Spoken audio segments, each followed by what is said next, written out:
Bonjour à tous, bienvenue à cette cinquième et dernière séance qui va nous permettre de boucler ce module de segmentation, ciblage et positionnement.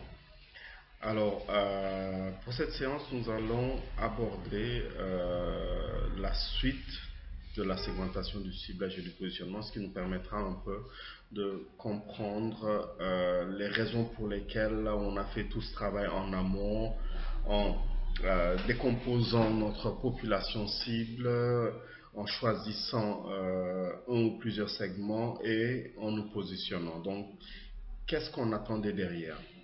Alors, on va commencer juste par un petit rappel de la segmentation. Nous avions précisé qu'il s'agissait de décomposer un marché global et homogène en sous-groupes, décomposer un marché global et hétérogène en sous-groupes homogènes, de telle sorte que chaque segment, les individus qui appartiennent à chaque segment aient des caractéristiques similaires, mais aussi qu'on puisse adapter une stratégie marketing à chaque segment. Donc ça veut dire tout simplement que la stratégie que l'on va adopter pour le segment 1 sera différente de la stratégie que l'on adoptera pour le segment 2. Bien entendu, la différence peut se matérialiser à travers la politique de produit, à travers la politique de prix ou les autres politiques, distribution, communication, etc. Mais dans tous les cas, il est important de préciser une chose, c'est que la segmentation, le ciblage et le positionnement vont permettre par la suite d'adapter les stratégies marketing et commerciales à chacune des cibles qui ont été choisies. Alors, comme exemple, nous avions pris le cas de Kiren. C'est un exemple très intéressant parce qu'on a plusieurs formats qui sont proposés. Alors, pour rappel, on va faire la comparaison entre deux offres qui sont proposées à des publics différents, donc à des cibles différentes, et donc une stratégie commerciale pour chacune de ces offres et pour chacune de ces cibles. Prenons une première cible. Nous avions pris le cas de la bouteille de 50 centilitres. Alors, commençons par le début. Nous avons la clientèle, la cible, qui est le point de départ, le public cible, ce qu'on appelle communément le public cible. Alors, ce public cible, c'est bien entendu les sportifs. Nous avons ceux qui ont besoin de boire de l'eau pour une consommation individuelle. Nous avons les petites soifs. Nous avons l'utilisation de l'eau en bouteille dans les conférences, dans les formations, etc. Alors, pour cette cible-là, qu'est-ce que l'entreprise Kiren propose? L'entreprise Kiren propose la bouteille de 50 centilitres, donc qui est un conditionnement réduit. Pour ces 50 centilitres, il y a un prix. Donc, nous avons la politique de produit, ensuite la politique de prix. Il y a un prix. Alors, le prix est de 225 à 250 francs selon, bien entendu, l'endroit où l'on achète. Ce qui nous amène à la politique de distribution. Alors, je suis en train de résumer. Ce qui nous amène à la politique de distribution. Alors, ces bouteilles, ces formats sont vendus où? Ces formats sont vendus dans les boutiques, dans les commerces de proximité, ce qu'on appelle les boutiques de quartier, dans les libres-services. On les retrouve dans les restaurants, les boîtes de nuit, etc. Donc on les retrouve dans ces différents points de vente. En termes de communication, bien entendu, la communication est adaptée par rapport à la cible que l'on veut toucher, mais aussi et surtout par rapport à ce qui peut les motiver à acheter. Donc ça veut dire que si on fait une publicité, cette publicité doit forcément pousser cette catégorie de personnes à acheter la bouteille de 50 centilitres pour ces raisons-là. Nous avons ensuite la bouteille de 10 litres, juste pour faire la comparaison. On est en train de faire une comparaison. Alors, nous allons commencer pareil par le public cible. Pour le public cible, nous avons la famille. Alors que pour le premier exemple, nous avons dit les petites soifs, les sportifs, les conférences, etc. Alors pour notre deuxième cas, pour le public cible, nous avons la famille. Politique de produit. Là, nous avions dit bouteille de 50 centilitres et là, nous disons la bouteille de 10 litres. Donc, on se rend compte que, bien entendu, même si l'eau est la même dans les deux bouteilles, on se rend compte que le format proposé est différent. En termes de prix, là où la bouteille de 25 centilitres, de 50 centilitres coûte 225 à 250 francs, là, la bouteille de 10 litres coûte entre 900 et 1000 francs. Vous avez ensuite, en termes de politique de distribution, là on a dit que on retrouve ça dans les hôtels, les restaurants, les boutiques de proximité, les libre services, etc. Pour la bouteille de 10 litres, on retrouve ça dans les boutiques de proximité, ce qu'on appelle communément les boutiques de quartier, les libre services, mais les bouteilles de 10 litres, on ne les retrouve pas dans les restaurants, on ne les retrouve pas dans les boîtes de nuit, etc. Et pareil aussi en termes de communication, on ne va pas utiliser les mêmes arguments pour convaincre une famille d'acheter la bouteille de 10 litres que pour convaincre un sportif d'acheter la bouteille de 50 centilitres. Donc, on se rend compte véritablement que selon la cible que l'on vise, la politique commerciale elle est différente. Donc, le plan de marchéage est différent. Alors, bien entendu, on a segmenté, on a ciblé, on a choisi un axe ou des axes de positionnement. Maintenant, quelle est la suite? La suite, c'est d'élaborer le plan de marchéage. Et donc, le plan de marchéage est élaboré à travers les différentes variables du marketing qui permettent effectivement à l'entreprise de concrétiser véritablement son offre. Alors, quand on parle de ces variables-là, il s'agit de ce qu'on appelle communément les 4 P. Alors, on parle de 4 P de Jérôme McCarthy ou du plan de marchéage ou du marketing mix.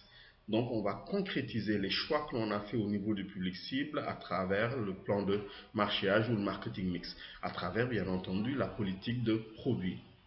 Alors, quand on évoque la politique de produit, bien entendu, il s'agit de préciser les caractéristiques du produit, de préciser le niveau de qualité que l'on souhaite donner à notre produit. Bien entendu, dans la politique de produit, on abordera la marque, on parlera de l'emballage. Bien entendu, selon la cible que l'on vise, l'emballage va être différent. Je donne un exemple pour les montres, par exemple. Les montres qui coûtent 1000 francs, 1500, 2000 francs, qui sont vendues à Koloban, ben, vous les achetez accrochées. Alors que quand vous achetez une montre à 200 000, à 300 000, à 1 million, ben, vous avez cette montre-là qui est dans sa boîte, une jolie boîte, mise en valeur, etc.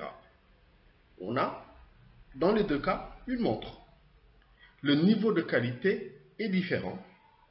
La marque, elle est différente, mais dans tous les cas, ce qui va permettre de présenter aussi le produit sera différent. Si on prend un autre exemple, le parfum, on peut vendre du parfum bas de gamme, entre guillemets, du parfum pas cher, dans des boîtes, dans des, on va dire, dans des flacons en plastique, dans un récipient en plastique. Alors que on n'imagine pas vendre du parfum haut de gamme dans du plastique. C'est pas possible, c'est pas envisageable. Le client n'est pas prêt à acheter du parfum haut de gamme sous ce conditionnement-là. Donc c'est la raison pour laquelle il est important quand même de préciser le type d'emballage que vous allez utiliser par rapport à la cible que vous visez. Parce qu'encore une fois, votre emballage sera la vitrine de votre produit.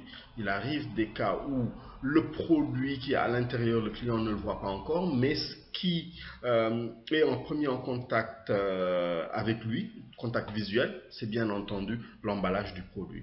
Donc c'est important aussi de préciser l'emballage du produit, mais aussi selon votre offre, la gamme, vous allez préciser la gamme, mais aussi les plus de votre produit. Donc au-delà de ces points abordés dans la politique de produit, il faut aussi élaborer votre politique de prix à travers un travail que vous allez faire sur la structure des coûts. Bien entendu, cette structure des coûts a forcément une incidence sur la rentabilité de votre offre, donc bien entendu, il est important d'aborder le modèle de rentabilité, mais au-delà de tous ces aspects-là, il faut identifier quelle est la stratégie de prix que vous allez choisir. Alors, est-ce que vous allez choisir la stratégie d'écrémage, la stratégie d'alignement ou la stratégie de pénétration, selon bien entendu le type de produit que vous allez proposer au client. Bien entendu, la stratégie de prix doit être en phase. Donc, ce qui veut dire que toutes ces variables sont liées entre elles, que ce soit le produit, le prix, la distribution, etc. Toutes ces variables sont liées entre elles.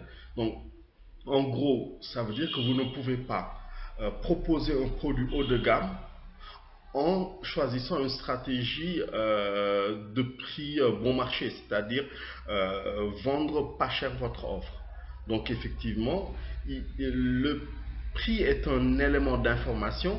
Si vous me dites je vous vends une voiture neuve à 5 millions, mais je me dis ça doit être une petite voiture ou ça doit être une voiture bas de gamme. Mais si vous me dites je vous vends une berline à 15 millions ou à 20 millions, ben je sais que ce n'est pas une berline bas de gamme, je sais que c'est une berline haut de gamme.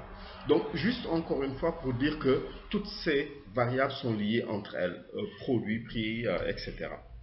Alors donc, dans l'élaboration de votre politique de prix, il faut préciser aussi le prix, mais il y a aussi un autre élément qui peut être très pertinent, c'est les modalités liées au prix, c'est-à-dire les conditions de vente, parce que ça peut peser sur la balance et avoir une incidence sur le choix de la clientèle par rapport à votre offre. Alors, au-delà de la politique de prix, il y a aussi l'élaboration de la politique de distribution. À travers le choix de la stratégie de distribution, ben vous allez décider entre la distribution intensive, la distribution sélective, la distribution exclusive ou tout simplement d'aller vers une distribution directe, c'est-à-dire de vendre vous-même vos produits, que ce soit de façon physique ou à distance à travers le e-commerce. Alors, il est important aussi de préciser les circuits de distribution. Est-ce que ce sera un circuit court, un circuit long ou un circuit direct? Ben, selon le type de produit, le choix effectivement sera pertinent ou pas. Par exemple, pour des produits qui peuvent se détériorer très rapidement ou qui sont fragiles, on a tendance à privilégier un circuit qui est direct ou sinon, à défaut, d'aller vers un circuit court. Par contre, quand vous voulez toucher un large public réparti sur un territoire qui est assez large et qu'il y a sur votre marché des relais par rapport à la commercialisation de votre produit, ben vous pouvez, dans ce cas-là, choisir un circuit de distribution long, surtout si votre produit n'est pas un produit périssable. Alors, vous devez aussi vous prononcer sur les canaux de distribution qui sont des intermédiaires de commerce. Par exemple, le boutiquier est un canal de distribution, Auchan ou Hypermarché exclusif ou Utile sont des canaux de distribution. Vous devez aussi, dans l'élaboration de votre politique de distribution, réfléchir sur la logistique qui vous permettra de mettre le produit à la disposition du client. Par exemple, les entrepôts de stockage de votre produit constituent des moyens logistiques que vous allez utiliser. Si vous commercialisez vos produits à travers des agents qui sont à vélo et qui vont sillonner Dakar, ben, ces vélos-là constituent des moyens logistiques. Si vous avez des glacières dans lesquelles vous mettez vos produits, ben, ces glacières-là constituent de moyens logistiques. Et il faut aussi préciser où vous allez implanter votre ou vos différents points de vente pour mettre le produit à la disposition du client. Bien entendu, au-delà de la distribution, il y a aussi la communication qui est un élément très important sur lequel il faut se pencher. Ben, dans le cadre de la distribution, il est important véritablement de choisir la stratégie de distribution qu'il faut mettre en place. Est-ce que ce sera une stratégie média? Est-ce que ce sera une stratégie hors média? Où on va combiner les deux, médias et hors média en même temps? Bien entendu, ne pas oublier d'élaborer votre media planning, ce qui permettra de pouvoir séquencer vos actions de communication, bien entendu, dans le temps. Alors, je vais terminer par un dernier point, et ce dernier point, c'est la force de vente. Alors, la force de vente, c'est l'ensemble du personnel en contact avec le client et qui est chargé de vendre ou d'aider à la vente. Alors ce personnel-là, ce sont les vendeurs, ce sont les gens qui vont accueillir, ce sont ceux qui s'occupent du service après-vente, ce sont les livreurs, c'est ceux qui s'occupent des réparations mais qui sont en contact avec les clients.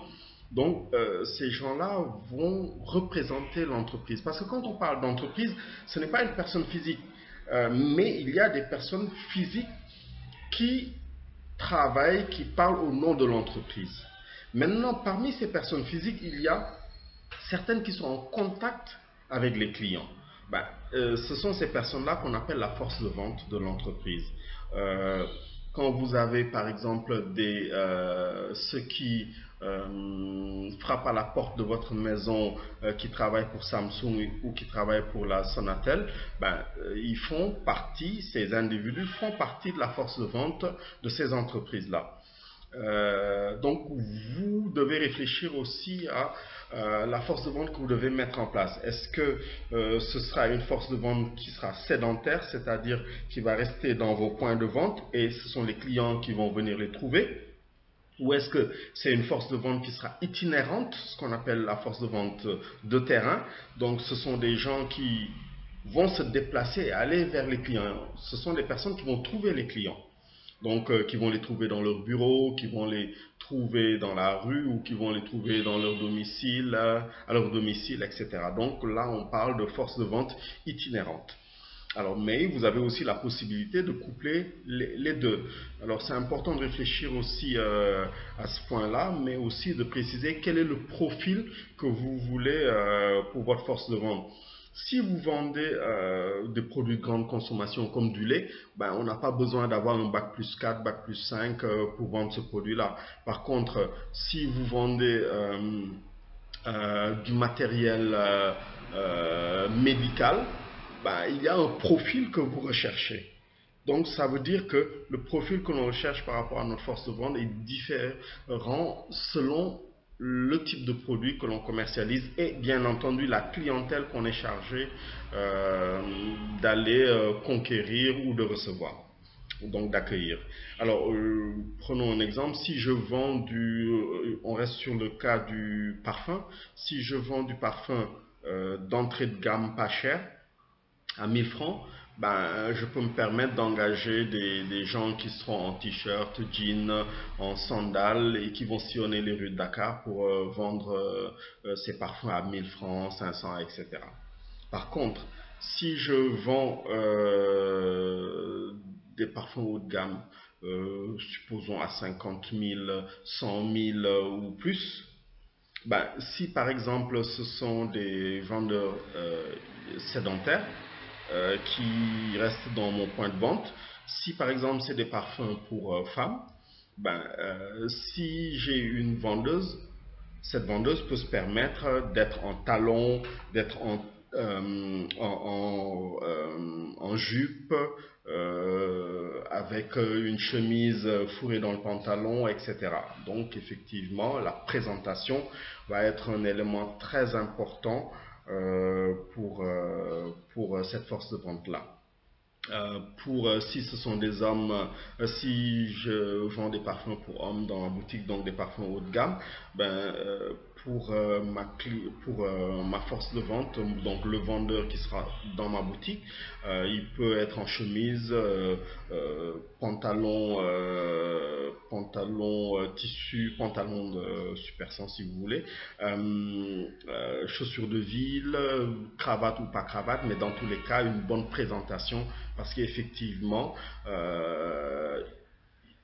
il est conditionné par les types de produits que je commercialise, mais aussi par rapport à la clientèle qui va venir dans mon point de vente. Donc tous ces éléments-là sont importants à prendre en compte quand on élabore le plan de marchéage. Donc, juste pour vous dire que la segmentation, le ciblage et le positionnement, ces différents points sont importants parce que c'est ce qui va conditionner après le marketing mix ou le plan de marchéage de l'entreprise. Alors, on est arrivé au terme de ce module.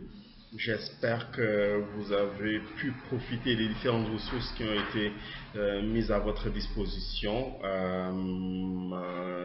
Je suis à votre disposition pour des questions. Si les choses ne sont pas claires, n'hésitez pas lors des séances de visioconférence à poser des questions, mais prenez quand même le temps de visionner la vidéo et de consulter le document PDF, le support et toutes les autres ressources qui ont été mises à votre disposition.